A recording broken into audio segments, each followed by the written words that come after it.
Coming up on today's episode of Airborne Unlimited, Norwegian Air Shuttle moves to require 2 in the cockpit at all times. The state of Maine addresses UAV privacy issues, and the NBAA once again supports the continued operation of the Santa Monica Airport.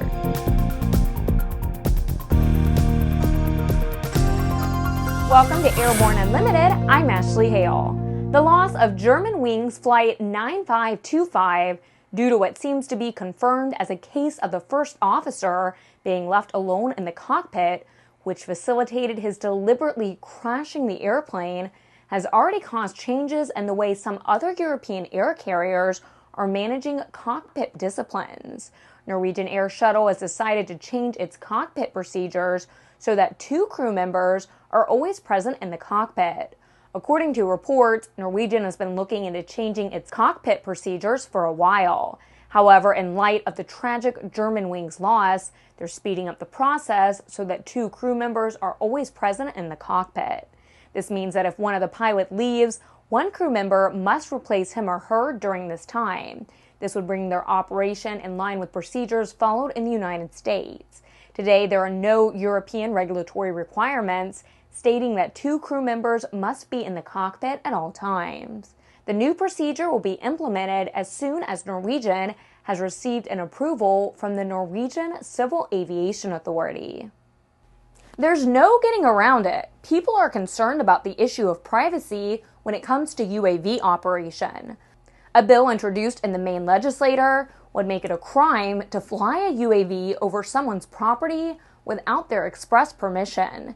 The bill, titled An Act to Prohibit Flying Over Land with Drones Without Written Permission from the Landowner, states that a person, quote, may not operate an unmanned aerial vehicle over the land of another without written permission from the landowner, end quote. It sets a penalty of not less than $500 for a violation of the law. The U.S. Association of Unmanned Aerial Videographers said that similar legislation is pending in other states. The group said in an email blast, this is not a Maine-only issue. After the break, Santa Monica, California Airport continues its struggle to survive.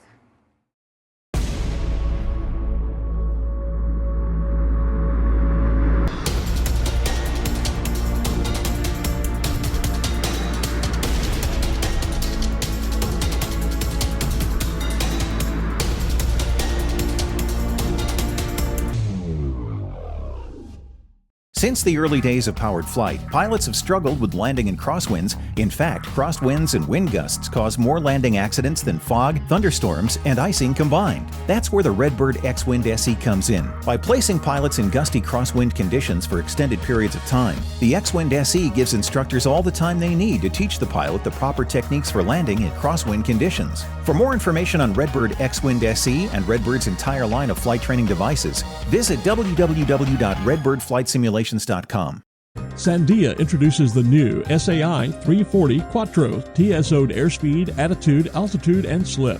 With integral backup battery, safety never looked so good. See it now at www.sandia.aero. Welcome back. If you'd like to be a supporter of Airborne Unlimited, send an email to jim@aero-news.net. Here we go again with more drama regarding the Santa Monica Airport. At a city council meeting earlier this week, more than 100 people attended to express their views for and against the continuation of aircraft operation at Santa Monica Airport. The city council is proposing fees and operational restrictions that would effectively make it impossible for aircraft operations to continue on the airport. NBAA's Western Regional Representative Stacy attended the meeting and told city officials that Santa Monica has, quote, obligations derived from specific agreements with the federal government as well as general applicable federal law, which mean that some of the commission's proposals simply cannot be implemented by the city, end quote. Howard noted that even in the city attorney's report to the council, it was indicated that some of the commission's proposals cannot legally be implemented, and advised city officials not to take any premature actions. And so the struggle to keep Santa Monica Airport viable continues. It's Friday at last, and that means that it's time for ANN CEO and Editor-in-Chief Jim Campbell to check in with his weekly Barnstorming commentary. With the tragic loss of Germanwings Flight 9525, Jim is concerned that we may need to prepare for another round of mass media hype rather than facts and knowledgeable reporting. Here's this week's Barnstorming. Thanks, Ashley, and hi, folks.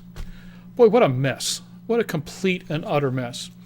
Yesterday morning, I was woken up fairly early. A lot of text messages being sent to me by some of our correspondents all over the world, as well as friends of Aero-News, when the word got out that the Germanwings 9525 accident may have been caused by one of the flight crew members.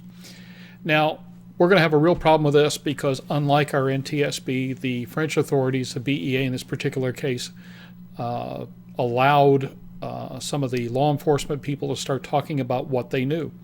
Now, the problem with an accident investigation like this is letting out little facts one by one really doesn't give us much of a path to a conclusion until a majority, if not the great majority, of the facts are in.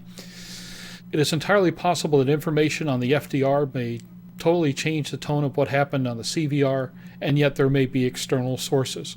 If the co-pilot's responsible, did somebody put him up to it? Was there a threat? Was there extortion? I mean, there's so many things, and the problem here is that in the meantime, it's media madness. We're going to see a lot of guesswork. We're going to see a lot of people making stuff up out of thin air, and again, aviation's going to get slaughtered for it.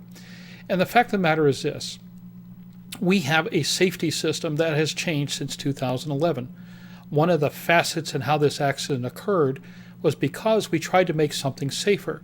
And the problem with making things safer is that no matter how hard you try, the people who are trying to be unsafe, or for that matter just causal factors that were missed otherwise, somehow become predominant when all other factors are eliminated.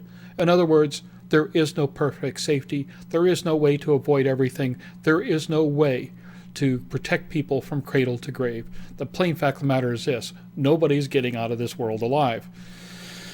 Live with it, deal with it. But in the meantime, we will all do our best. It does not help that aviation, which is still the safest form of transportation on the planet, is going to get clobbered. A lot of instant experts and insta pundits are going to put together a lot of guesswork. And aviation's going to get clobbered, and we're all going to look like idiots. And in this particular case, maybe one of our own was responsible. And if that's the case, it's a shame. But people are human. So are pilots. We'll see what happens. Do me a favor. If you see anything particularly egregious, let me know. We keep a list of these things. We keep a record of these things. And yeah, we have some fun with some stories afterwards, pointing out how people really blew it in the media in regards to trying to be professionals about professional stories. Often they miss it.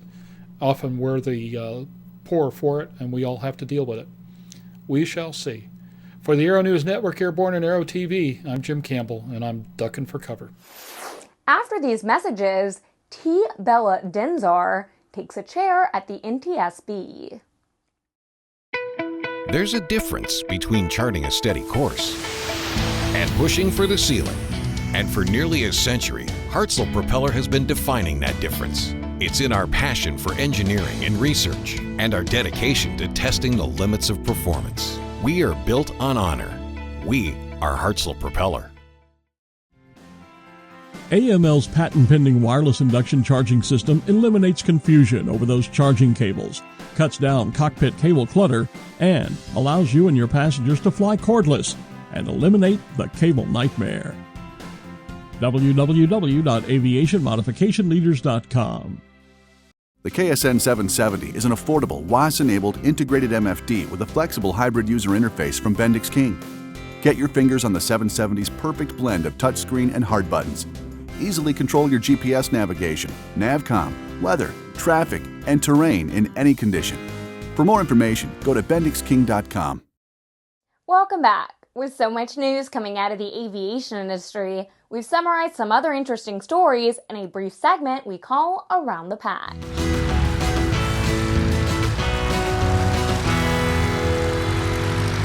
The NTSB filled a vacancy as T. Bella Dinh-Zarr was sworn in earlier this week.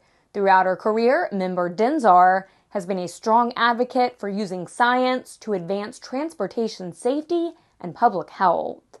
Embry-Riddle Aeronautical University continued a long tradition of supporting Women in Aviation International. 6 female students representing both residential campuses were awarded scholarships totaling $33,000 at the WAI convention earlier this month. The famed Doolittle Tokyo Raiders will be awarded a Congressional Gold Medal on April 15th by leaders of the U.S. House and Senate. This is the 73rd anniversary of the raid on Tokyo that started the U.S. on its long road to victory. Tecnam has delivered its first Key 2010 to the Middle East. The aircraft was delivered directly from Tecnam's Capua, Italy production facility to Qatar-based aviation home at Al Khor Airport. The 9-stop flight was completed in 25 hours of flight time. Well, that's it for today's trip around the patch. Now let's move on to the rest of the news. Here's a report that seems to say if science and common sense can't resolve an issue, a legislative resolution will do the job. The National Aviation Heritage Alliance testified this week in favor of a resolution in the Ohio State Legislature that would repudiate the claim that Gustav Whitehead flew a powered airplane in Connecticut 2 years before Ohio's Wright brothers flew in North Carolina. This appears to be a reaction to Connecticut's legislative action in 2013, officially recognizing Whitehead as making the first controlled powered airplane flight. NAHA Executive Director Tony Scullenbreen testified in the hearing in favor of the Ohio House concurrent resolution to recognize the Wright's achievements. Several other experts testified regarding this issue, including Amanda Wright, the great-grandniece of Wilbur and Orville Wright. Let's face it, aviation as we know it today is based on Orville and Wilbur Wright's experiment. Along with other Wright family members, they created the aircraft company that started the ball rolling. Well, that's our program for Friday, March 27th.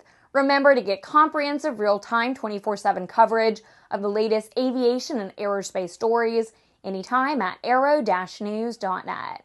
Remember, Airborne Unlimited is streamed daily, Monday through Friday.